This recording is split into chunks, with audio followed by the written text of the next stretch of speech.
Hey guys, it's Swetha. Welcome back to Treble Clef if you're new.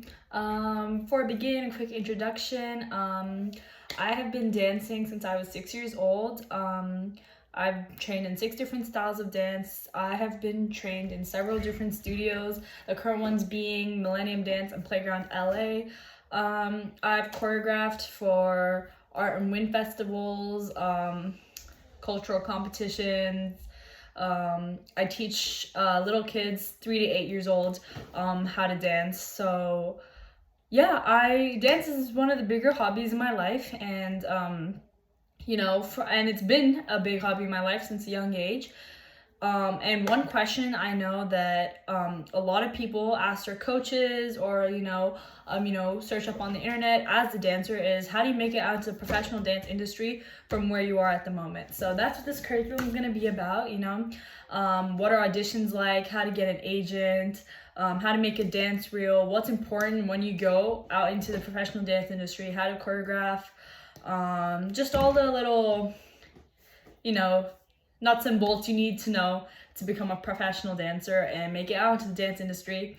And yeah, let's get started.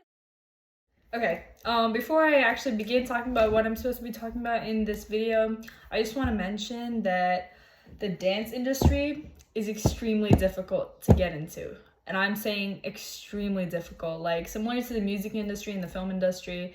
It's a form of entertainment, and all entertainment industries are really, brutal, very difficult. They're not steady jobs. You don't make a ton of money at first. It is not your typical 9 to 5 job. Your friends might be going to like those, 9 to 5 jobs, just those normal steady jobs, and you would be going to auditions and gigs, and you might not have like a steady job for months at a time, and then suddenly like an opportunity pops up. Like, you really got to love dance to stick with it. Really, you gotta love anything you do to stick with it, but especially in these industries, you gotta love what you do to be able to stick with it, because it is difficult and you will be tested.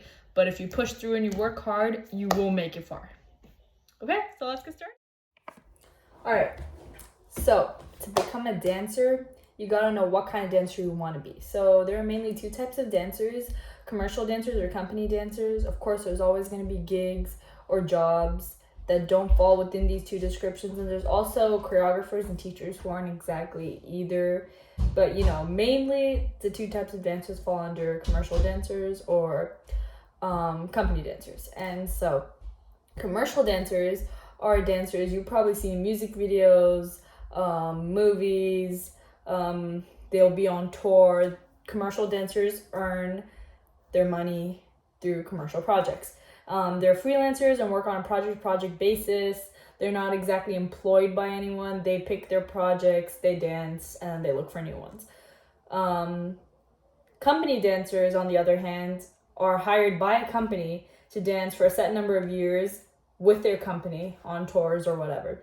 You're going to see this most likely in concert types of dance, like ballet. So like New York City Ballet, Miami City Ballet.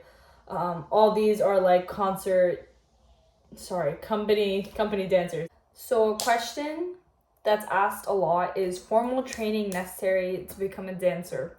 And unfortunately, the answer is yes. I can have all the natural talent I want in the world, but each gig, each company, each whatever type of dance position you're going for, they need certain technical skills, certain elements that they're looking for, and natural talent as a dancer isn't going to give it to you. You need formal training. You need to take classes. That's really, really important in being a dancer, because other than that, when you're writing a dance resume, you can't write I have natural talent on it. You need to have like specific forms of experience, how you got that experience, when you got that experience. Just because I'm really good at dance personally, but I like imagine if I like did nothing, like that's not something I'd be able to list or be able to showcase. So you need formal training. If you can't afford to take classes near you, or there are no studios near you, that's okay, because there are tons of dance material on the internet. Especially over quarantine, a lot of like teachers have recorded and uploaded their classes. If you have no formal training at all, what is recommended is to start with ballet or any classical dance, really, because it is the foundation of all kinds of dance. It gives you the strength, your technique, all the basic, elements you're going to need to be able to do any kind of dance. So ballet is probably the start for most people who are trying to get formally trained in dance. Some examples of great, YouTubers who have uploaded their videos of, dance classes, especially ballet, is Catherine Morgan. She is a dancer for, I believe, Miami City Ballet. She uploads like hour-long classes that you can follow through. She has a whole playlist of them. It's really good. It's great, actually. A lot of people did them over quarantine to stay in shape, and it's really good for you, even if you can't take any classes right now. They are like actual like classes that people would take in person. So Catherine Morgan, Maria Koreva, American Ballet Theater uploads their company classes. The Royal Dutch Ballet, the National Dutch Ballet, and the Royal English Ballet, Pacific Northwest Ballet, they all upload their own ballet classes on their YouTube channels. So and they're like hour-long classes, and they're also like, you can do them at home. Like, you can grab a chair for a bar, or like if you have like a small space for a center, you can do everything at home. You don't need to be in like an expensive studio or rent out a space or even go outside to do it. You can literally do it in your room, which is great. It's a great place to begin, or train if you don't have the training you need to be a professional dancer. And then if you want to move on from ballet and like look at like actual classes and choreographers, tons of choreographers upload their tutorials for their choreographies online, and you can always like watch them, follow through. There's always those options available. So yes, formal training is necessary to become a dancer. The last thing I'm going to go over is the necessities for a dance career. So most dance companies or any job dance related that you'll be applying for needs 3 things: a headshot, a dance resume, and a dance reel. So a headshot is just like a picture of your like face, and it showcases in basic, like, they can see if you're like you have the qualities they're going for. Like it's not supposed to come across as like racist or sexist or whatever, but for each job they're looking for a certain feature. You're like, if you're like trying out to be a dancer in a Broadway musical, and they're going to be wanting to look for a person who resembles the character they're going for, and if you don't resemble it, like, it's not meant to like, be offensive. It's just you don't resemble their character. So the headshot shows them like, oh, he or she resembles the character that we want or we're looking for. And a dance resume, like I mentioned before, it lists all your dance experience. So whatever companies you danced for, any projects you've worked on, any projects you've done, what you learned, what you accomplished, everything, everything dance related you've done in your life, you want to list it out, especially the impressive ones. Like, if you choreographed for Beyonce, or like, you were part of a, this 3rd season of So You Think You Can Dance, write it down. This is the kind of stuff that like, pops out when casting directors are like looking at your resume. They want to know if you've choreographed for Beyonce. Like, that's important. That's something you should be writing down in your dance resume. And a third one, a dance reel. So a dance reel is like your visual dance resume. So it's gonna like showcase how you like perform as a dancer, like what your personality is as a dancer, what kind of dance you excel in, all that kind of stuff. So any great solos you have, any really good examples of you as a dancer you have, you want to like compile it into a dance reel. I'm actually going to be making a video that goes into like all the specifics of making a dance reel later on, but just to go over like the basics, you want to like have like clips that show you as a dancer and like show who you are as a dancer. If you have like old quality ones or like ones from 3 years ago, like those aren't who you are as a dancer right now. And you gotta like have new current ones with good quality, that makes you like look good and professional and makes it like stand out. And another thing is, you're gonna want to do clips or shots that show you, and for that, group dances should be avoidable. Like, you can have a couple of group dances where you're like, if you're visible, but like 12 member group dance on a stage and filmed like from 20 feet behind, like that's not gonna showcase you. That showcases, like, it doesn't show anyone's face. Like, it doesn't show you your personality or how you interact with the other dancers. So yeah, group dances are good if there's like 2 or 3 and you can see your faces clearly. You should be able to see yourself in the dance reel. Like, as a casting director, they should be able to see you and recognize you and like see your style and how you dance. So after you have your 3 necessities, you got to go out and you got to put yourself out there. So finding dance auditions.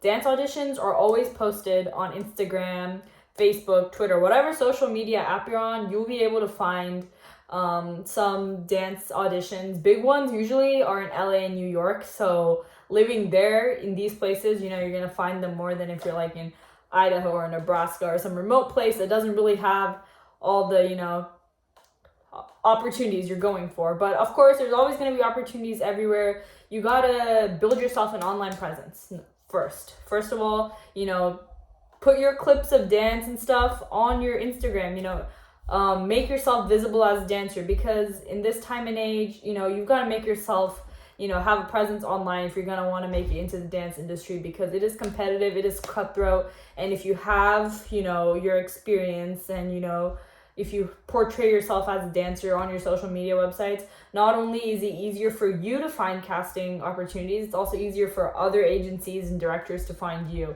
So that's really important in having an online presence, especially when you're going out for dance auditions and you're putting yourself out there.